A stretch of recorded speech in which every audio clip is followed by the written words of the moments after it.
Hey, blessings everyone. This topic might seem a little strange. I'm sort of calling it Catholic and not gay. Let me give you a little background of sort of where I'm coming from with this discussion I want to have with you. I grew up in a very apathetic time of the 1970s in the Catholic Church, where it was, hippie Jesus from Godspell and a Superman T-shirt. Jesus was distant and disinterested. When I grew up, he just was sort of irrelevant, and we were actually, especially in high school, really encouraged to sort of write our own rule book, and I did, and on every page, of what I wrote was gay, and that was just, it was what it was, and I had talked to Catholic priests, and not so much when I was in gay, but more when I was going into gay. Sort of in the middle, getting sick of gay and then leaving gay. And, I was always very much confirmed by these priests in my gayness. Now, this is San Francisco, of course, where, the gay center of the universe. And, for a while I sort of thought that this experience that I had was not so much unusual, but very localized to this area. Sort of endemic to here. But, since I've written about it, many people, many men from throughout the country have told me that, they had that same experience. And, what I want to do is just recommend, especially to the new guys who, are thinking about getting out of gay and thinking about the Catholic Church.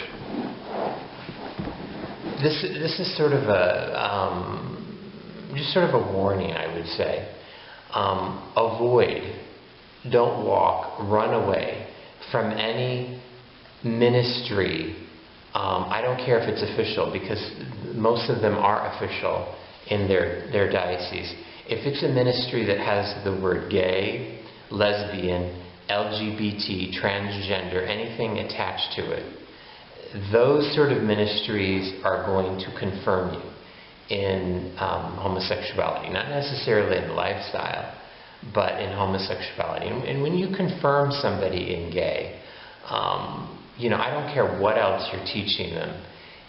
Eventually life is going to become difficult and lonely, and we'll get desperate. And if we are confirmed in our gayness, gay is where we are going to turn. The idea would be to turn to God, but we're human beings and we live in this material world, and it's much easier and it's much more accessible to turn to gay, something that's flesh and bone here, okay? Something that's immediate. So stay away from those ministries. Look for a good priest. It's difficult, I know, to find a spiritual director, because priests have become administrators and parish facilitators and all this other stuff besides their priestly ordained duties.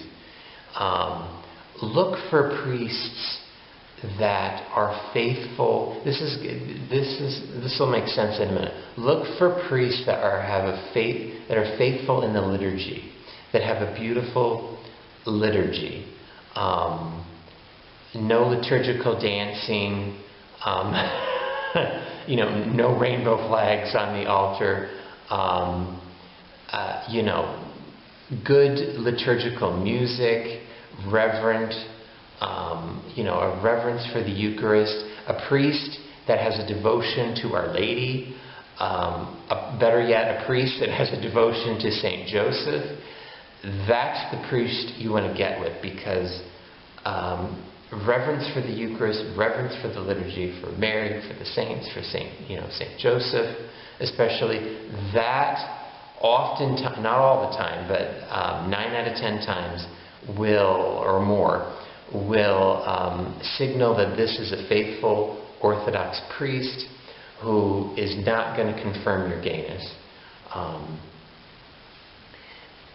Look for the parish that is that too. I mean, you'll know it. Don't go to the parish where they have the LGBT gay lesbian ministers. Don't go to that. Oftentimes go to the parish where maybe they have an indult mass. And what I mean, they have a Tridentine mass. Not necessarily your spiritual director is going to be the pastor. Maybe it'll be the associate. But just keep trying, just don't give up. If a priest wants you to accept your gayness, try to incorporate, they'll use these sort of words, incorporate your gayness, your homosexuality, in Catholicism, in your religion, in your whole being. They'll use all these holistic words that sound, very nice at the time. No, the priests that had three priests that were very instrumental.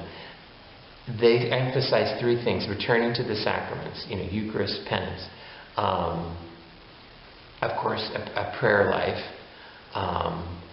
and you are not gay. They treated me like a man. They didn't treat me like a special case. They didn't treat me like gay, LGBT, whatever.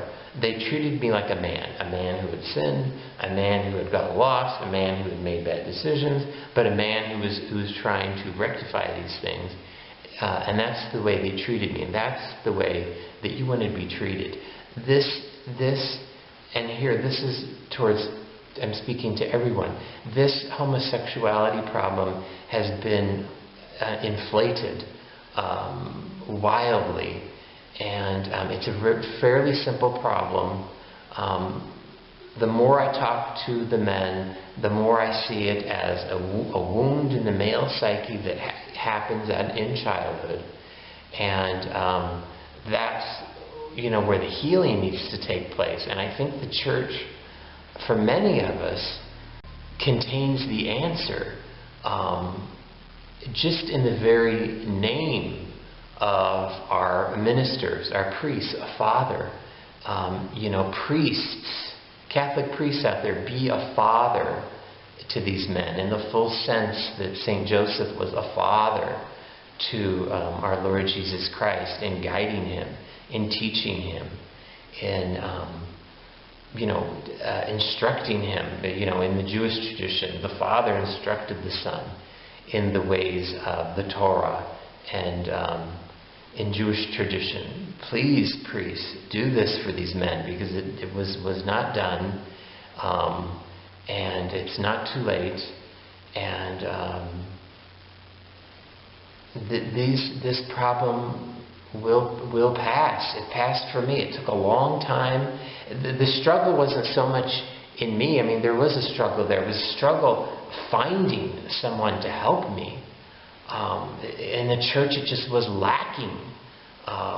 The church offered, like I said, all these other things: LGBT, gay, lesbian. It offered all these things where it's sad and tragic, because what was offered and is often offered in the church is something very gay affirming. And if you walk into these things and you don't want to be gay, or you don't identify as gay, right away, you're homophobic, you're closeted, you can't incorporate, you can't, harmonize with your homosexuality. Again, they use all these very, very, and they want to accompany you in your gayness, not in your healing, not in your recovery. Again, avoid those, and those sort of ministries are they label themselves as gay, lesbian, transgender, LGBT, and they're self-fulfilling because they want to, rightfully, they want to reach out to those people, but just in their very name, they affirm them and they don't move them anywhere out of that. They create gay Catholics. They don't create Catholics. They don't create Catholic men and Catholic women. To me, it does not make any sense. It can comfort those, but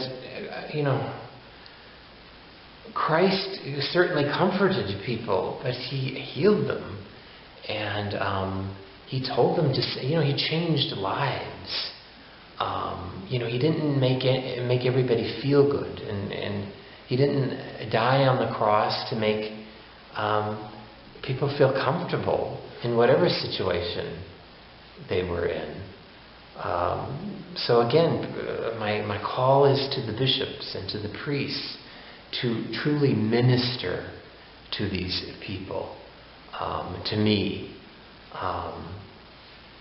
because we want to be healed.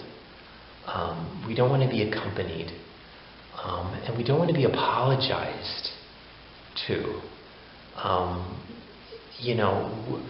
The worst thing that has happened to us, the worst thing that happened to me in the Catholic Church, was that I was told I was gay. There is a false mercy in the Church. If anything needs to be apologized for, perhaps it's that, but I'm not into that, because I saw too many men die because they were comforted in the Church, and they didn't change, and they didn't feel the need to change, and they weren't challenged. So you can't apologize to them because it's too late. What you can do, what the Church can do, is make things good and correct now. Now is what's mattered. What we need is the truth, and we want to be healed. We don't want to be accompanied. God bless you all.